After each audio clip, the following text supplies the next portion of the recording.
et je m'en sers en fait comme barrière contre le gras. Le champignon, je le mange souvent avec la raclette à la place de la pomme de terre. Il y a la quantité et souvent on nous a pas appris la quantité. Les deux choses pour lesquelles lorsqu'on n'est pas des grands sportifs ou lorsqu'on ne consomme pas beaucoup d'énergie peut avoir un impact sur la création du gras, c'est l'avocat et beaucoup de bananes. Souvent il y en a qui mangent 2-3 bananes, là c'est trop, il y a trop de potassium.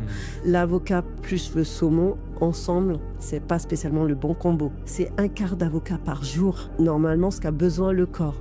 Le reste, si on le mange, c'est bien, mais ça va se transformer en gras. Donc, une fois qu'on le sait, il n'y a pas d'interdit. On ne dit pas qu'il faut arrêter de manger de l'avocat. C'est très bon, l'avocat. Ça aide pour la peau, ça aide même pour son transit. Enfin, c'est très bon, l'avocat. C'est de la bonne huile. Il y a la quantité. Et souvent, on ne nous a pas appris la quantité. Ce champignon, je le mange souvent avec la raclette à la place de la pomme de terre. Parce que la pomme de terre a tendance à décupler le gras que va créer le corps, alors que le champignon va absorber le gras du fromage. Donc en fait, ça va aller dans les selles plutôt que d'aller dans son corps. La salade et certaines crudités, elles sont un petit peu différentes et moi je les aime beaucoup. Une fois dans l'estomac, il a des enzymes. Chaque enzyme travaille pour une catégorie d'aliments. Souvent ce que je fais, c'est que je mets les légumes en premier. Pourquoi ? Parce qu'en fait, quand les aliments gras vont arriver, ça met du temps à digérer. La digestion, elle va l'aider, ça va devenir un acide.